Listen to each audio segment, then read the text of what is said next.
Annyeonghaseyo. Ketemu lagi sama Mai yang hari ini mau kasih kamu drama review. Hari ini My Lazy Mood gini ya. Oke, drama yang baru aja habis main nonton adalah Youth of May. Judulnya Youth of May. Nama Mai di sini May, bacanya Mai ya. Oke, drama ini sesuai dengan namanya, Youth of May sebenarnya sudah tayang, startnya dari bulan Mei tanggal 3 sampai Juni tanggal 8. Jadi Mei ketinggalan lagi-lagi ya. Ini sedang mengejar drama-drama yang sebenarnya ketinggalan gitu ya. Dan sebenarnya Mei sudah kepingin banget nonton drama ini sejak sebelum posternya rilis, malahnya ketika masih direncanakan pemain-pemainnya ya. Lead male-nya adalah Lee Do Hyun. Ini favoritnya Mai. Kalau kamu juga pembaca novelnya Mai yang di Wattpad dan juga di Kompasiana ya, Lee Do Hyun adalah lead male dari novel yang Mai tulis ya, novel fanfiction. Kalau kamu belum baca, kamu bisa baca juga nanti ya. Kamu bisa ketemu linknya di Instagram Mai. Oke. Jadi lead male-nya Lee Do Hyun yang favoritnya Mai, dia ganteng banget dan Mai udah nonton dia lumayan lama. Nanti Mai bahas untuk Lee Do Hyun ya. Dan juga lead female-nya di sini cantik, Mai juga suka. Dia adalah Go Min Si. Oke. Youth of May kenapa unik? Karena dia bersetting di Korea, tepatnya di Gwangju. Kebanyakan sih di Gwangju ya. Pada tahun 1980. Kamu kebanyakan pasti belum lahir ya. Mai aja belum lahir, apalagi kamu ya yang muda-muda ini ya. Jadi di sini Lee Do Hyun berperan sebagai Hwang Hee-tae. Hwang Hee-tae adalah murid kedokteran dia ya, murid kedokteran di Universitas Seoul, di Seoul. Tapi sebenarnya kampung halamannya adalah di Gwangju. Dan di sini Go Min Si berperan sebagai Kim Myung-hee. Dia adalah seorang suster, sudah bekerja sama 3 tahun, suster perawat ya, yang bekerja sama 3 tahun di Gwangju. Nah, di sini Hwang Hee-tae adalah sosok yang ceria ya. Dia tampak selalu bisa bercanda meskipun keadaan di sekitar dia itu menghimpit dia, tapi dia biasanya santai, dia tertawa gitu ya menghadapi semuanya. Dan juga dia sama Myung-hee juga pernah bikin dia kesal, tapi kebanyakan dia hanya menertawakan ya. Jadi memang kepribadiannya sangat ekstrovert, ceria di sini ya. Dan bagaimana Hee-tae dan Myung-hee ini bisa ketemu? Awalnya adalah sebenarnya ketemu mereka tidak sengaja. Mari kita bawa pikiran kita balik ke tahun 80 gitu ya. Pada saat itu banyak pasangan ya yang lahir lewat apa? Apa yang terlintas di pikiran kamu? Perjodohan ya. Nah, jadi mereka sebenarnya ketemunya lewat perjodohan, tapi bukan mereka berdua sebenarnya dijodohkan. Nah, loh, kenapa ya? Oke. Di sini Myung-hee punya satu sahabat yang namanya Lee Soo-ryun yang diperankan oleh Keum Se-rok. Mereka sahabat baik, tapi bedanya adalah Soo-ryun adalah gadis dari keluarga kaya. Ini ayahnya adalah seorang pengusaha. Jadi Myung-hee cuman temannya Soo-ryun ya. Dan Myung-hee di sini bukan dari keluarga kaya. Keluarga Myung-hee bahkan tidak tinggal di Gwangju, tinggalnya di Naju. Dia sejenis kota kecil atau desa seperti itu ya. Tapi Myung-hee ke Gwangju karena dia bekerja sebagai perawat. Dan disitulah dia berteman dengan Soo-ryun dari masa SMA-nya kalau tidak salah ingat ya. Jadi mereka bersahabat. Jadi sebenarnya yang dijodohkan adalah Soo-ryun dan Hee-tae yang dijodohkan. Nah, tapi Soo-ryun sebenarnya tidak mau dijodohkan. Dia adalah tipe gadis yang independen, dan dia seorang pejuang demokrasi ya pada saat itu.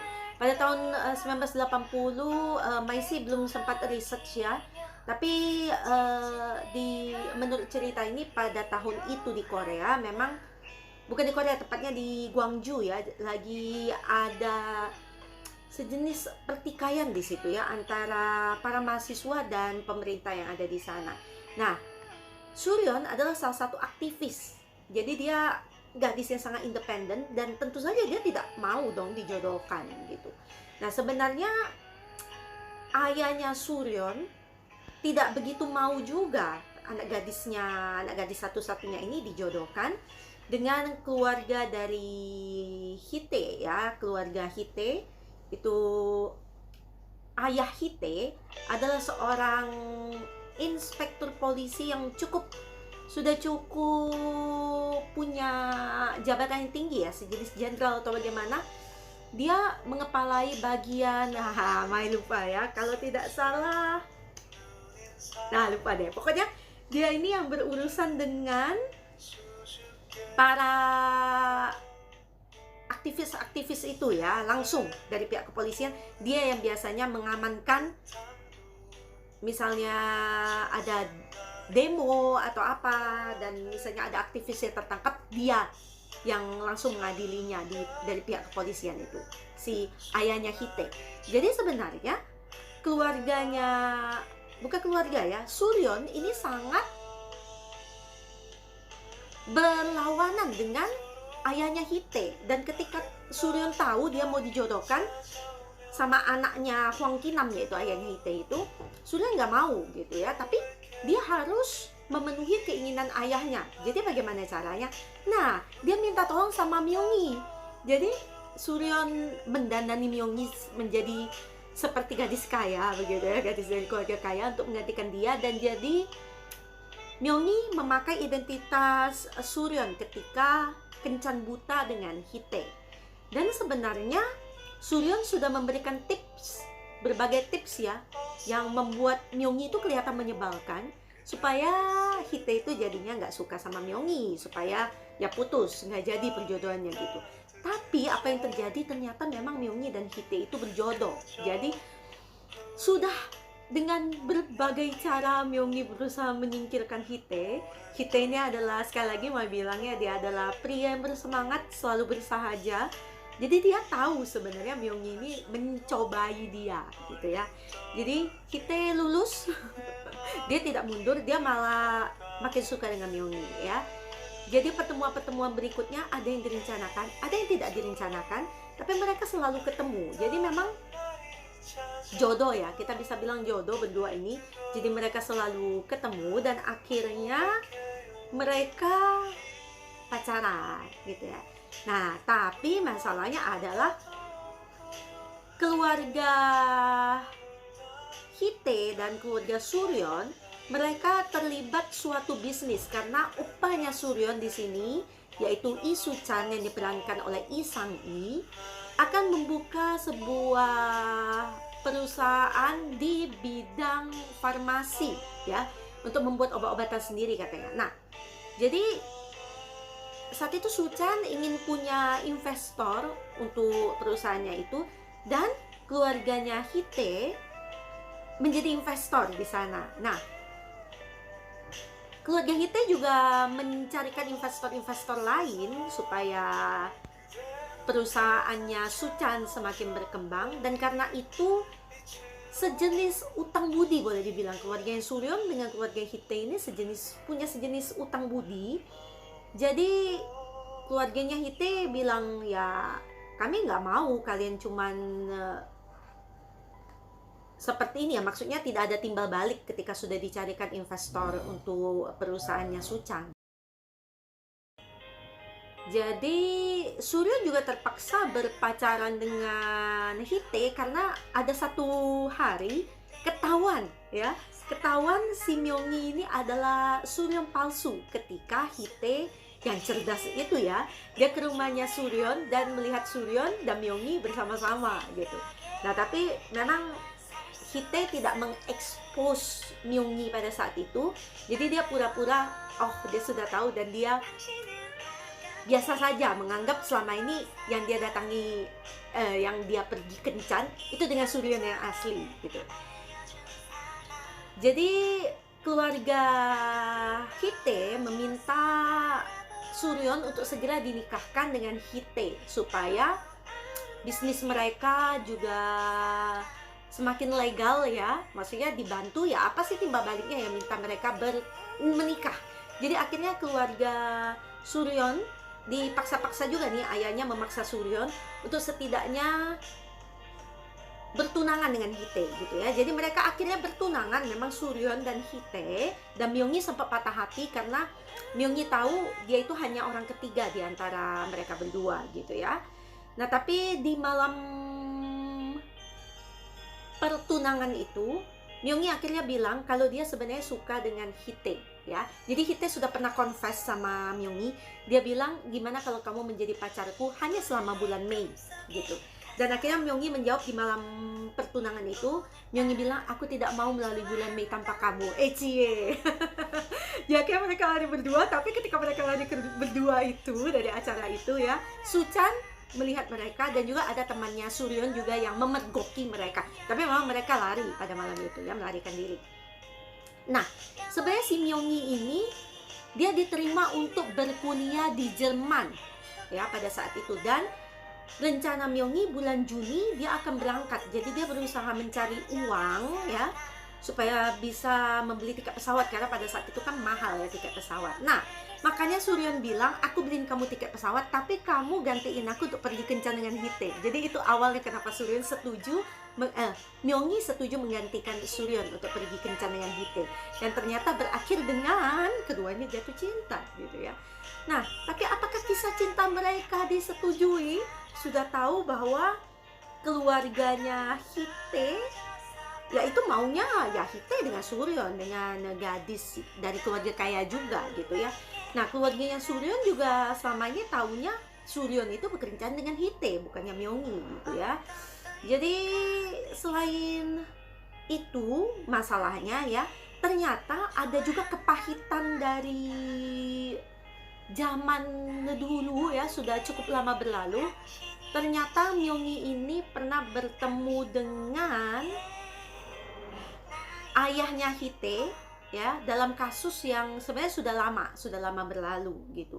Dan ayahnya Myunggi juga terlibat dalam kasus ini. Jadi mereka punya kepahitan tertentu yang ketika Myunggi ini tahu ayahnya terlibat dengan ayahnya Hite, si Hwang Ki-nam, Myunggi kecewa gitu ya, karena dia istilahnya menjadi korban di antara masalah antara ayahnya Myunggi dan juga Hwang Ki-nam ya. Jadi di situ juga yang salah satunya juga menghalangi hubungan Hite dan juga Myunggi. Dan ketika akhirnya nih Mai loncatin dulu tengah-tengahnya. Nah, kamu harus nonton sendiri bagaimana ya.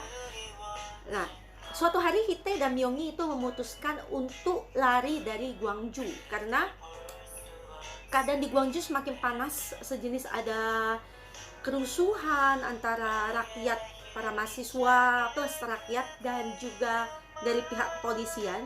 Jadi pihak kepolisian juga sudah memakai, bukan pihak kepolisian sebenarnya, pihak tentara. Sebenarnya di sini pihak tentara yang ingin menenangkan keadaan, tapi dengan cara cukup keras ya. Mereka langsung memakai senjata, jadi menyeramkan sekali. Jadi mereka mulai menembaki para mahasiswa dan juga rakyat.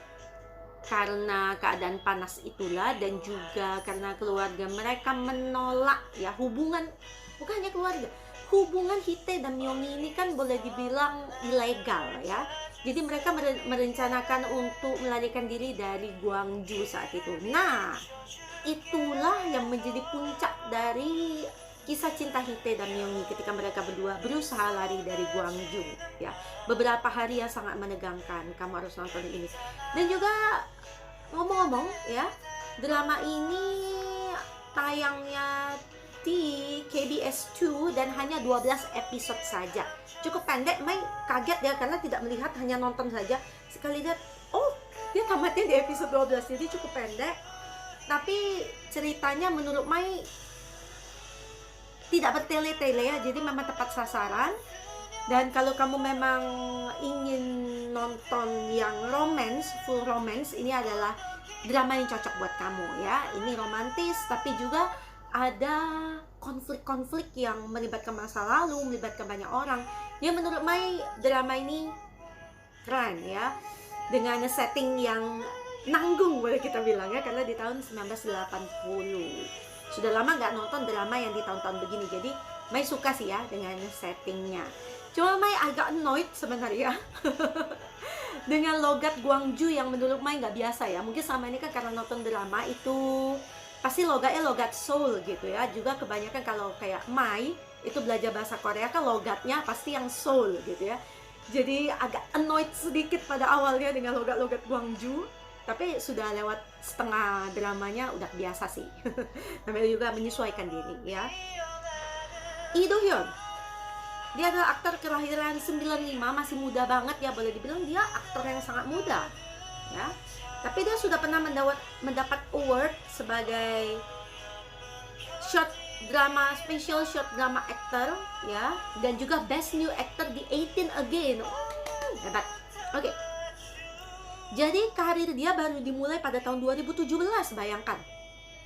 Dalam 4 tahun dia sudah menancapkan diri sebagai salah satu aktor terkenal di Korea sekarang ya. Dia mulai berakting di drama Prison Playbook. Mai belum nonton di saat itu. Still 17, Mai juga belum nonton. Tapi Mai pertama kali lihat dia di drama Clean with Passion for Now ya. Di situ dia menjadi adiknya tokoh utama, dan di situ dia langsung catch my attention gitu ya, karena dia ganteng ya. Jadi membekas peran dia itu ketika Mai nonton dia di Hotel de Luna. Nah, kamu pasti nonton Hotel de Luna ya. Dia menjadi second lead male di situ ya, menjadi pangeran kunang-kunang. Dia terkenal sekali, sering disebut Mas Kunang-kunang ya. Nah, di Hotel de Luna dia mulai mendapat semakin banyak spotlight ya. Setelah itu dia membintangi beberapa figuran.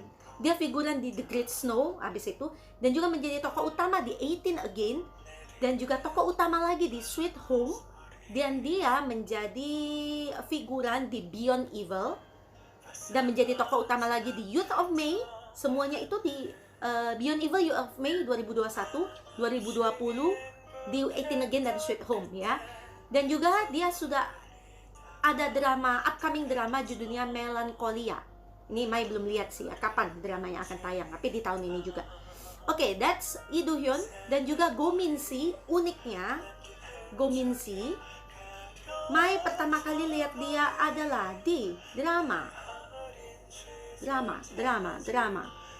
oh, Love Alarm sebenarnya ya. Tapi yang Mai nonton Love Alarmnya season 2 ya. Dan juga yang unik, si Do Hyun dan Min Si itu pernah ketemu di drama Sweet Home ya. Pada saat itu di drama itu Go Min Si menjadi adiknya Do Hyun di sana ya. Oke. Acting para pemainnya keren-keren seperti biasa ya. Kapan sih pernah actingnya jelek-jelek? Jadi Mai saranin kamu nonton, meskipun endingnya akan sedih ya. This is sad ending, Mai bocorin dikit ya. Tapi menurut Mai ini worth it buat kamu nonton, karena memang itu ya, Mai sekali lagi bilang ini unik, apalagi settingnya unik banget ya. Oke. Sekali lagi Mai bilang settingnya unik, dan juga dramanya cuma 12 episode. Jadi nggak akan makan waktu lama juga buat kamu selesai nonton dramanya ya. Oke, setelah ini ya. Sebenarnya Mai saat ini sedang nonton drama Doom at Your Service. Mai kayaknya sudah pernah sebut ya, long time ago. Tapi selalu belum sempat diselesaikan. Jadi Mai sekarang sedang menyelesaikan drama itu. Sudah di episode 5 ketika Mai membuat review ini ya. Dan setelah itu Mai mau lihat ada drama apa lagi yang upcoming yang akan Mai nonton. Mai biasanya kalau nonton sekali lagi lihat siapa yang menjadi lead actor atau lead aktrisnya gitu ya. Nah, Mai akan nonton drama sebentar, Mai lihat. Ternyata next drama yang akan Mai tonton adalah My Roommate is a Gumiho. Oke, Mai akan nonton ini. Setelah itu drama apa lagi ya?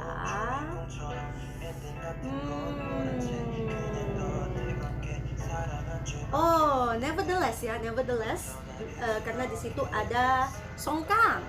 Bagaimana mungkin Mai melewatkan drama Song Kang? Jadi setelah Doom at Your Service ada Nevertheless, My Roommate is a Gumiho dulu, Nevertheless, dan setelah itu The Devil Judge ya, karena ada Jin Young. Oke, sudah berapa? Dan juga sepertinya ini ya. Berikutnya adalah At a Distance Spring is Green. Mai juga mau nonton drama itu. Jadi buat kamu yang mau referensi ya drama apa yang mau ditonton setelah ini, Doom at Your Service, At a Distance Spring is Green, terus My Roommate is a Gumiho, Nevertheless, dan The Devil Judge. Masih ada 5. Oke, itu kayak assignment buat Mai ya. Oke, sampai di sini dulu untuk review Mai untuk drama Youth of May. Meskipun sekali lagi sad ending, kamu harus coba nonton drama itu ya. Dan jangan lupa kamu like, share linknya kalau kamu suka dengan videonya Mai, nyalain alarmnya supaya kamu tahu kalau Mai bikin video yang baru. Dan subscribe, tentu saja subscribe channelnya Mai. Oke, sampai di sini dulu dan Mai akan ketemu kamu lagi di review drama berikutnya yang pasti Doom at Your Service akan selesai ya. Oke, see you again everybody, take care. Annyeong.